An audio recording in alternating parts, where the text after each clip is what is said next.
Let me tell you something people don't like to admit out loud. The world doesn't run on fairness. It runs on perception. How you're seen the second you walk into a room decides how that room treats you. Before you speak, before you explain, before you pull out the ticket, the paperwork, the proof that you did everything right. All that comes second. First comes the question everyone is silently asking, who is this person and what happens if I get this wrong? You ever notice how two people can ask for the same thing the same way and get completely different results? One waits, one gets waved through. That's not luck, that's presence. That's the weight you carry without saying a word. People respond to certainty. They respond to someone who looks like they expect cooperation, not permission. You don't have to threaten. You don't have to raise your voice. In fact, the louder you get, the weaker you look. Real confidence is quiet. It's controlled. It says, we're going to fix this, not can you please help me. Here's the truth. Systems don't intimidate people. People intimidate people. The rules are written on paper, but the rules are enforced by human beings. And human beings read signals fast. They read your posture, your eye contact, whether you're apologizing for taking up space or acting like you belong exactly where you're standing. You walk in hunched over, clutching a number, hoping today's the day, you're invisible. You walk in grounded, calm, like your time matters. Suddenly, options appear. I've watched doors open that were closed. I've watched problems solve themselves that were impossible. Not because of connections, not because of favors, but because of perception. People make decisions emotionally first, then justify them logically. If you look like someone who's going to be a problem, they'll help you fast. If you look like someone who'll accept a no and sit back down, they'll give you exactly that. And here's where people get it wrong. They think this is about being tough. It's not. Tough is sloppy. Tough is noise. This is about certainty, about walking in like the outcome is already decided and everyone else is just catching up. When you believe that, other people start believing it too. Not because they love you, because they don't want complications. Perception is leverage. It's not about who you really are. It's about who people think you are in that moment. You can be the nicest person in the world and still project authority. You can be respectful without being submissive. There's a difference. One gets results, the other gets excuses. So before you complain about the system, ask yourself something honest. How did you walk into the room? Because the world didn't size you up after you spoke. It decided the moment it saw you. And once that decision's made, everything else follows.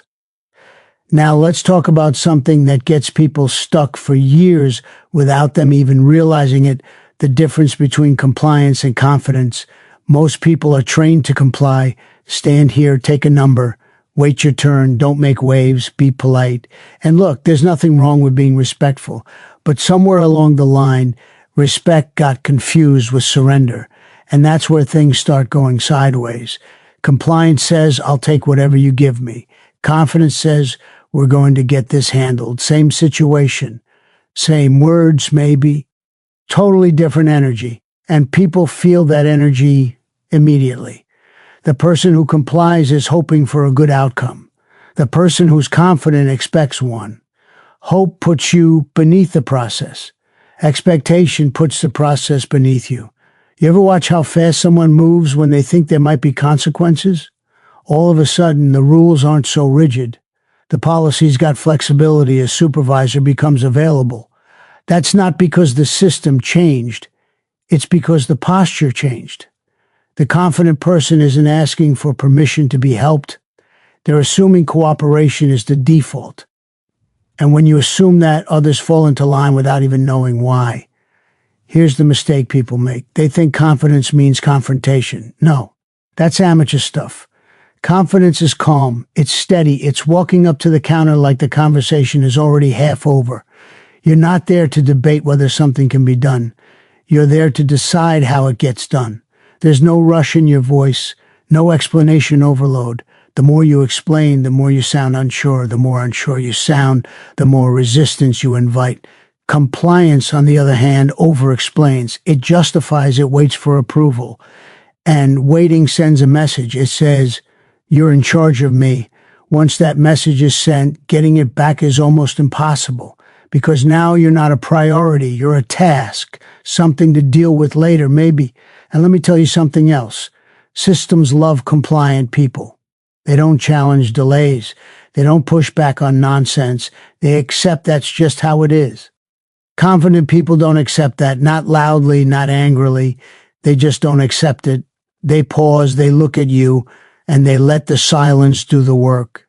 Silence makes people uncomfortable, especially when they know you're not going anywhere. This isn't about cutting lines or bullying your way through life. It's about refusing to shrink yourself to fit inefficiency. Your time matters. Your issue matters. And when you carry yourself like that's a fact, an opinion, others adjust. So the next time you're standing there, ticket in hand, ask yourself, are you complying with the process or are you confidently directing the outcome? Because one of those gets results and the other gets you waiting. Let me break another illusion people cling to, the idea that systems are solid, fixed, unmovable things, like they exist on their own. They don't. Systems don't run themselves. People run them, and people bend every time.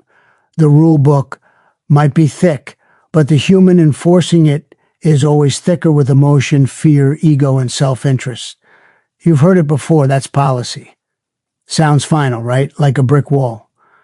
But funny thing about policy, it's not alive. It doesn't make decisions. The person standing in front of you does. And that person is constantly making judgment calls whether they admit it or not. Who's worth helping? Who can wait? Who's going to be a headache? Who's going to be a problem if ignored?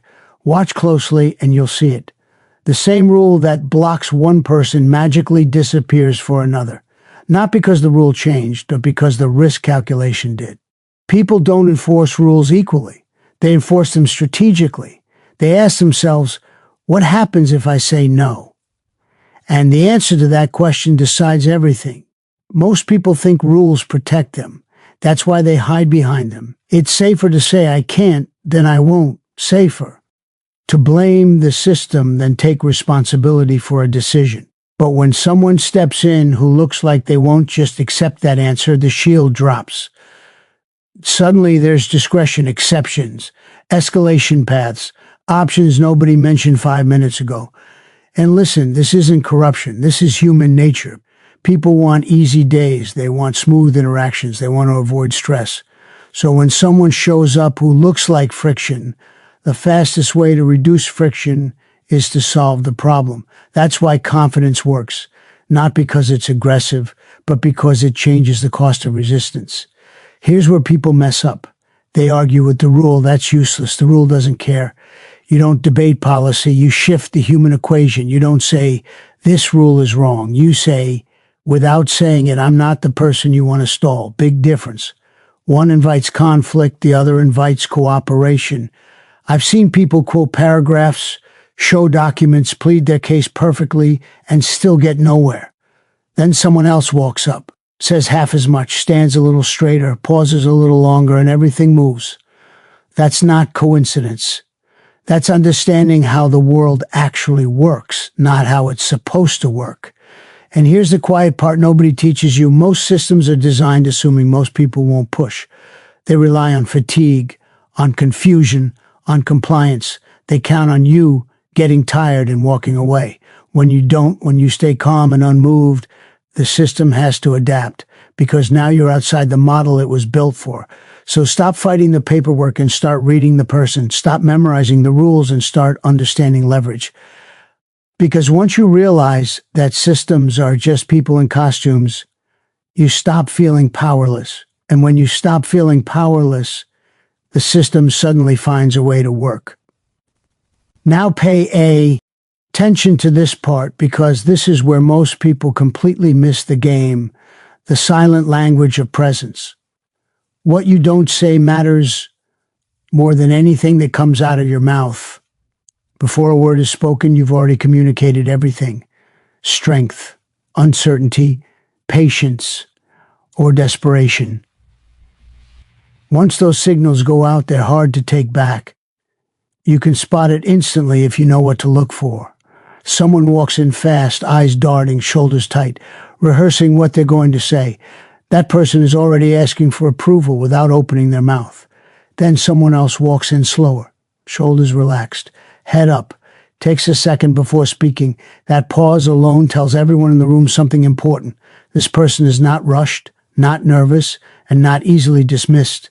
Body language is a language everybody understands, even if they pretend they don't. How you stand at the counter, where your eyes go when someone challenges you, whether you fidget, over-smile, or fill silence with nervous explanations.